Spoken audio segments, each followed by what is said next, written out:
Good morning. ప్రభువైన యేసుక్రీస్తు వారి పరిశుద్ధ నామములో అందరికీ శుభాలు. ఈరోజు మనందరి ఆత్మీయ ఆహారంగా సామెతల గ్రంథము 14వ అధ్యాయం 14వ వచనాన్ని ధ్యానించుకుందాం. భక్తి విడిచిన వాని మార్గములు వానికే వెకసమగును, మంచివాని స్వభావము వానికే సంతోషమిచ్చును. భక్తి విడిచిన వాని మార్గములు అనే రాయబడి ఉంది.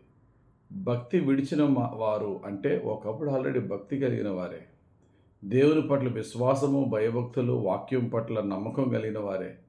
కానీ ఆ వాక్యాన్ని, విశ్వాసాన్ని విడిచిపెట్టేసిన వారు. ఎందుకు విడిచిపెట్టేశారు అంటే, దేవుని వాక్యం మనల్ని పాపము చేసినా సమర్థించేది కాదు.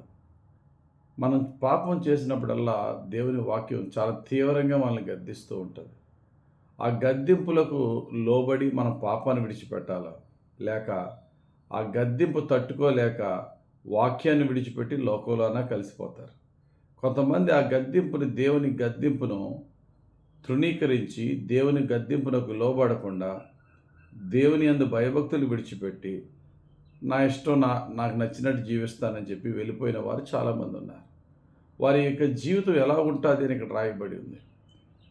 నా ఇష్టం వచ్చింది నేను చేస్తా, నా లైఫ్ నేను ఎంజాయ్ చేస్తానన్న వాళ్ళు నిజంగా సంతోషంగా ఉంటారంటే వారికి అది ఆ మార్గం ఏమవుతుందట, వెక్కసమగును. చివరికి అందులో వారికి నిరాశ, నిస్పృహ ఎదురవుతుంది.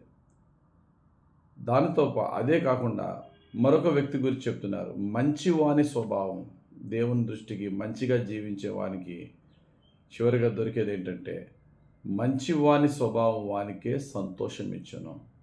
దేవుని దృష్టికి మంచిగా ఉన్నవాడి జీవితంలో దేవుడు ఆనందాన్ని, సంతోషాన్ని మిగులుస్తాడు. నా ఇష్టం వచ్చినట్టుగా నేను లైఫ్ ఎంజాయ్ చేస్తాననే వారి జీవితంలో చివరికి వ్యసనము, వేదన, ఆ జీవితం వారికి నిరాశ, నిస్పృహ మిగులుస్తుంది. కొన్ని ఉదాహరణలు మనం చూద్దాం. బైబిల్లో మహాజ్ఞాని అయిన సొలొమోను ఉన్నాడు. ఆయన దేవుని పట్ల భయభక్తులు కలిగిన వాడే. కానీ దేవుని పట్ల తనకున్న భయభక్తుల కంటే లోకం పట్ల తనకున్న ఆసక్తి పెరిగి దేవుని వాక్యం పట్ల ఆ భయాన్ని, ఆ భక్తిని విడిచిపెట్టి తనకు నచ్చింది చేశాడు. ఎలా చేశాడట? ప్రసంగి గ్రంథం 2వ అధ్యాయం 10వ వచనంలో ఉంటుంది, 11వ వచనంలోను.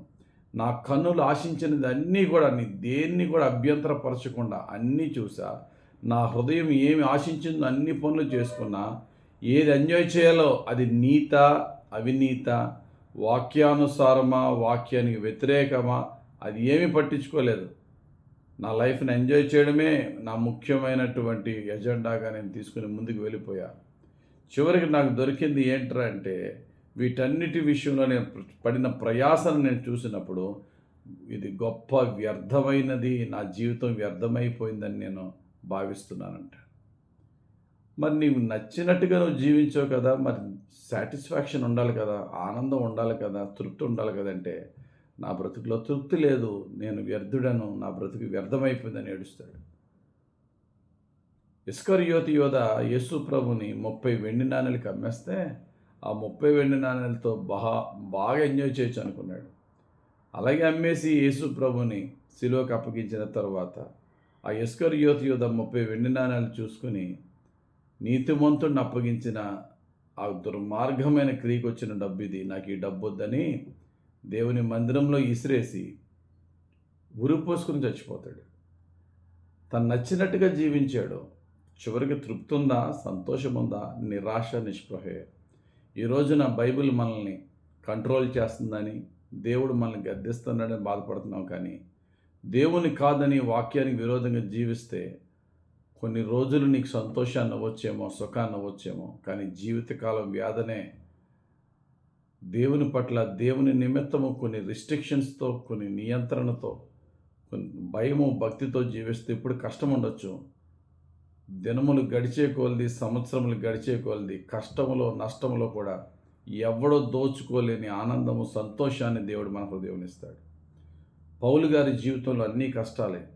కానీ పౌలు గారు ఒక చక్కటి మాట అంటారు. దేవుని నమ్ముకున్నందుకు, దేవుని విశ్వాసం ఉంచినందుకు ఆయన జీవితంలో విపరీతమైన కష్టాలు. యేసు ప్రభుని కాదన్నప్పుడు అందరూ గౌరవించారు ఆయన్ని.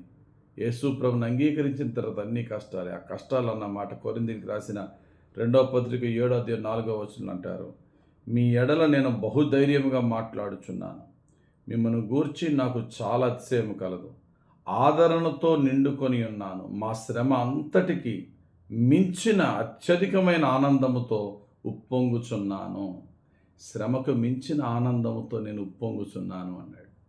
కారణం ఏంటి? అది ప్రభు ఇచ్చే దేవుని యొక్క పరిశుద్ధాత్మ ద్వారా పొందే ఆనందము, సంతోషము, నెమ్మది. కాబట్టి ప్రియులారా, దేవుని యొక్క భయభక్తులతో వాక్యం చెప్పే వాక్యానుసారమైన జీవితంతో శ్రమలు అనుభవిస్తూ దేవుని ద్వారా ఆదరణ, ఆనందాన్ని పొందుకుందామా? దేవుని కాదని లోకాన్ని ఎంజాయ్ చేసి చివరికి నిరాశ, నిస్పృహలకి, చివరికి నా బ్రతుకు వ్యర్థమనే చింతకి గురయ్యి జీవితాన్ని పాడు చేసుకుందామా అనేది మన చేతిలో ఉంది. ఈ లైఫ్ని ఎంజాయ్ చేద్దాము, ఈ లోకానుసారంగా, శరీరానుసారంగా జీవిద్దాము అంటే చివరికి దుఃఖమే మిగులుతుంది. యేసుక్రీస్తునందు విశ్వాసం ఉంచి కష్టమైన, నష్టమైన ఆయన పట్ల భయము, భక్తితో బ్రతుకుదామంటే దేవుడు గ్యారెంటీ ఇస్తున్నాడు. ఆయన యందు విశ్వాసం ఉంచు వారికి శ్రమలు ఎంత విస్తరిస్తుందో అంతకు మించిన ఆదరణ, అంతకు మించిన ఆనందం విస్తరిస్తుంది. కాబట్టి దేవుని పట్ల భయభక్తులు కలిగి ఉందాం, వాక్యానికి లోబడదాం. ప్రభు ద్వారా కష్టములో, నష్టములో కూడా ఆదరింపబడి శ్రమకు మించిన ఆదరణ, ఆనందంతో దీవింపబడదాం. దేవుడు తన పరిశుద్ధ వాక్యం మన జీవితంలో నెరవేర్చును గాక. ఆమెన్. మన తండ్రి అయిన యెహోవా దేవుని ప్రేమ, రక్షకుడిని యేసుక్రీస్తు ప్రభు కృప, ఆదరణకర్త అయిన పరిశుద్ధాత్మ దేవుని అభిషేకం హెచ్చుగా మనందరిపై దిగివచ్చి ఇప్పుడెల్లప్పుడు కష్టములో, నష్టములో, ఇరుకుల్లో, ఇబ్బందుల్లో యేసుక్రీస్తుని విడవకుండా నడిచేవారిగా పరిశుద్ధాత్ముడు మనలను నడిపించి, రక్షించి, కాపాడి దీవించును గాక. ఆమెన్. God bless you. యేసే మనతో ఉండును గాక. Have a very blessed day.